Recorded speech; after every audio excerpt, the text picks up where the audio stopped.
Hello दोस्तों, आप सभी का स्वागत है आपके अपने YouTube channel study times A1 पर।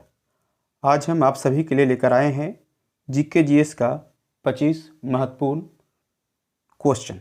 चलिए देखते हैं क्वेश्चन को। पहला क्वेश्चन है, जैतून की शाखा किसका प्रतीक है? ए शांति का, बी खतरा का, सी न्याय का और डी विद्रोह का। इसका सही आंसर होगा ऑप्शन नंबर ए शांति का। जैतून की शाखा शांति का प्रतीक है। नेक्स्ट क्वेश्चन देखते हैं। नेक्स्ट क्वेश्चन है दूसरा नंबर क्वेश्चन। अंतारा किस देश की समाचार एजेंसी है? अंतारा किस देश की समाचार एजेंसी है? A Ethiopia, B Indonesia, C Britain और डी भारत। इसका सही आंसर होगा option number B Indonesia. Antara Indonesia की समाचार एजेंसी है। चलिए अगला प्रश्न को देखते हैं। प्रश्न संख्या तीसरा। सोना, चांदी, तांबा और लोहा में सबसे अधिक टन होता है? ए लोहा, बी तांबा, सी चांदी और डी सोना। इसका सही आंसर होगा ऑप्शन नंबर डी सोना। सोना सबसे अधिक टन होता है। चलिए अगला प्रश्न को देखते हैं। अगला प्रश्न है प्रश्न संख्या चौथा है। जब आपतन कोण क्रांतिक कोण के बराबर होता है, जब आपतन कोण क्रांतिक कोण के बराबर होता है तब अपवर्तन कोण का मान होता है? ए 0 डिग्री, बी 45 डिग्री, सी 90 डिग्री और डी 180 डिग्री। तो इसका सही आंसर होगा ऑप्शन नंबर सी 90 डिग्री। जब आपतन कोण क्रांतिक कोण से बराबर होता है तब अपवर्तन कोण का मान 90 डिग्री के बराबर होता है। चलिए अगला प्रश्न को देखते हैं। प्रश्न संख्या 5। Solar cooker. प्रश्न संख्या 5 है, सोलर कुकर में किस दर्पण का प्रयोग किया जाता है? देखिए इसका सही आंसर होगा ऑप्शन नंबर ए अवतल दर्पण। अवतल दर्पण का प्रयोग सोलर कुकर में किया जाता है। चलिए अगला प्रश्न को देखते हैं। प्रश्न संख्या 6। फोटोग्राफी का आविष्कार किसने किया? A George Eastman, B Graham Bell, C Gabriel Lippmann और डी एल डिंग्यूरे। तो इसका सही आंसर होगा option number D L Daguerre. यानी फोटोग्राफी का आविष्कार एल डिंग्यूरे ने किया था। चलिए प्रश्न संख्या 7 है, जूल प्रति सेकंड। जूल प्रति सेकंड किसका इकाई है? ए कार्य का, बी शक्ति का, सी ऊर्जा का और डी इनमें से कोई नहीं। इनमें से कोई नहीं। इसका सही आंसर होगा ऑप्शन नंबर बी शक्ति का। शक्ति जूल प्रति जो सेकंड होता है, जूल प्रति सेकंड हो जो शक्ति का इकाई है। किसका इकाई है? शक्ति का इकाई है। चलिए अगला प्रश्न को देखते हैं। प्रश्न संख्या 4। प्रश्न संख्या 4 कहता है, शरीर में कैल्शियम नामक खनिज की कमी से कौन सा रोग होता है? ए चर्म रोग, बी अस्थि एवं दंत विकार, सी रक्तहीनता और डी उपापचय संतुलन। इसका सही आंसर होगा ऑप्शन नंबर बी अस्थि एवं दंत विकार। कैल्शियम की कमी से अस्थि एवं दंत विकार होता है। यानी अस्थियाँ कमज़ोर हो जाती हैं, हड्डियाँ कमज़ोर हो जाती है और दांतों का क्षय होना शुरू हो जाता है। चलिए प्रश्न संख्या 6 देखते हैं। 9वां प्रश्न है। प्रश्न संख्या 9 है, कैल्सीफ्रॉल। कैल्सीफ्रॉल किस विटामिन का रासायनिक नाम है? A vitamin A, B vitamin B, option number C में विटामिन सी और ऑप्शन नंबर डी में विटामिन डी। तो इसका सही आंसर होगा option number D. Option number जो डी है विटामिन डी। विटामिन डी को ही हम कैल्सीफेरॉल कहते हैं। क्या कहते हैं? कैल्सीफेरॉल कहते हैं। चलिए अगला प्रश्न देखिए। प्रश्न संख्या 10।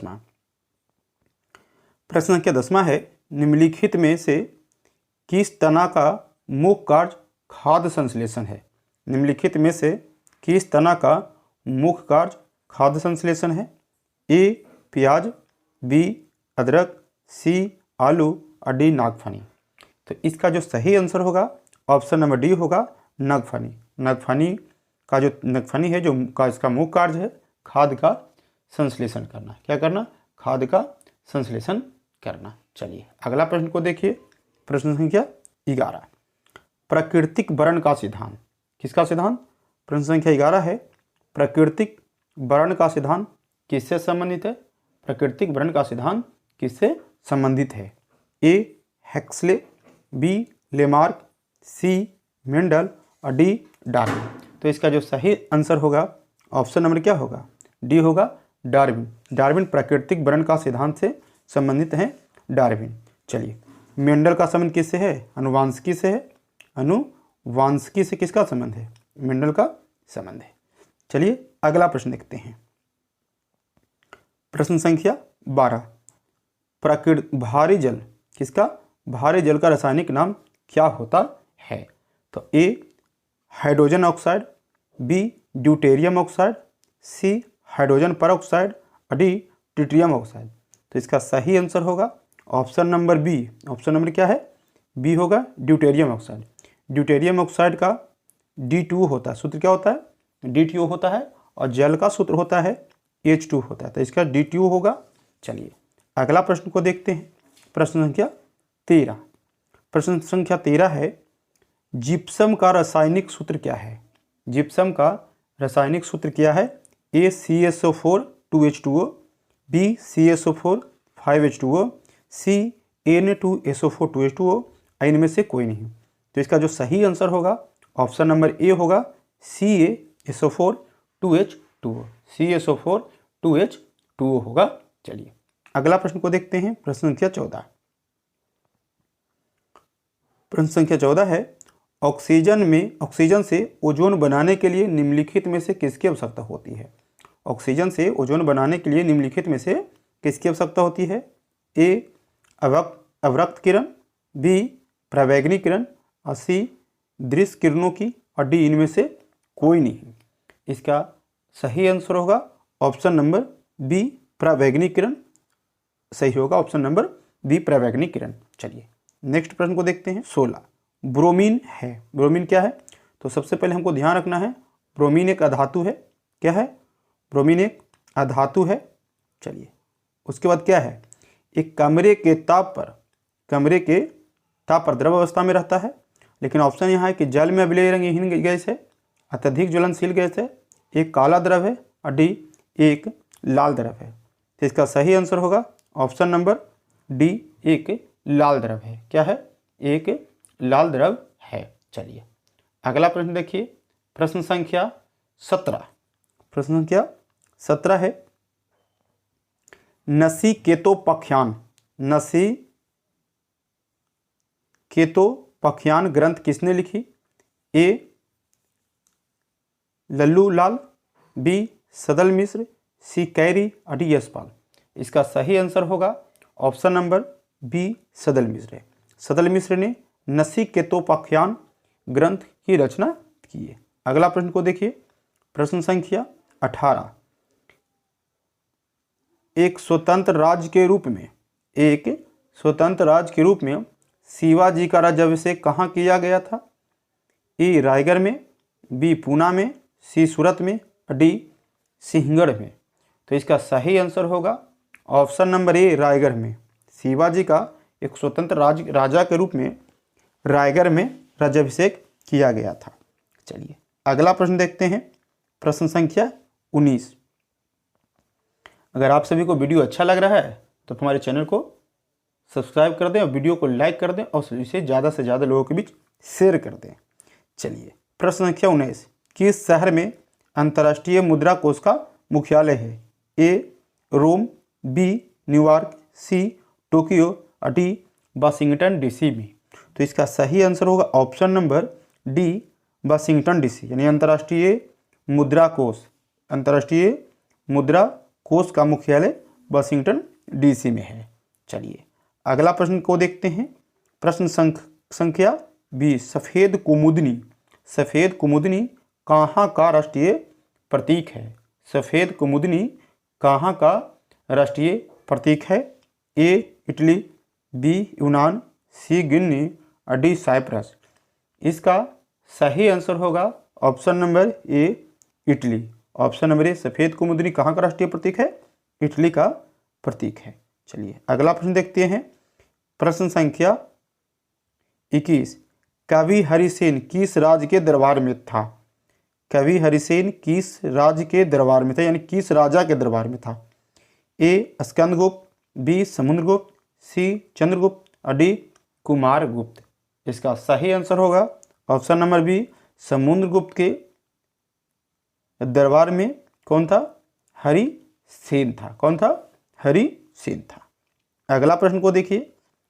प्रश्न संख्या 22। नवरत्नों का संबंध किससे है? ए हर्षवर्धन से, बी देवपाल से, सी चंद्रगुप्त द्वितीय से और डी बलाल सेन से। इसका सही आंसर होगा option number C, Chandragupta Sen से। किससे? चंद्रगुप्त द्वितीय से। किससे संबंध है? चंद्रगुप्त द्वितीय से संबंध है। नेक्स्ट प्रश्न को देखिए। प्रश्न संख्या 25। होयसल शैली का श्रेष्ठ मंदिर कहाँ है?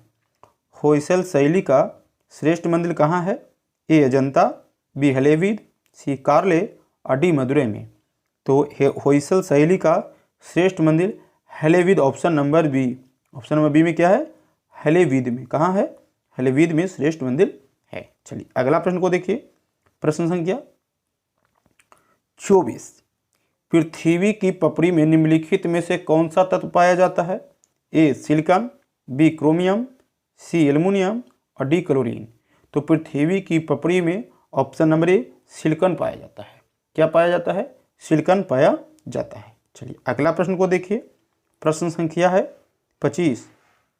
भारत में काली मिट्टी को किस श्रेणी में रखा जाता है? तो भारत में ए जलोढ़ में, बी लेटराइट में, सी चेरनोजम में और डी पोडजल में। तो इसका सही आंसर होगा option number C. Option number क्या होगा? सी होगा, चेरनोजेम में रखा जाता है। चलिए एक प्रश्न का उत्तर आप जरूर कमेंट में डालें कि काली मिट्टी का दूसरा नाम क्या है? काली मिट्टी का दूसरा नाम क्या है? ये आप हमें कमेंट में जरूर बताएं। चलिए अगर वीडियो को अच्छा लगा है तो वीडियो आप लाइक कर दीजिए, इसे ज़्यादा से ज़्यादा शेयर कर दीजिए। चलिए आप सभी को वीडियो देखने के लिए बहुत बहुत धन्यवाद।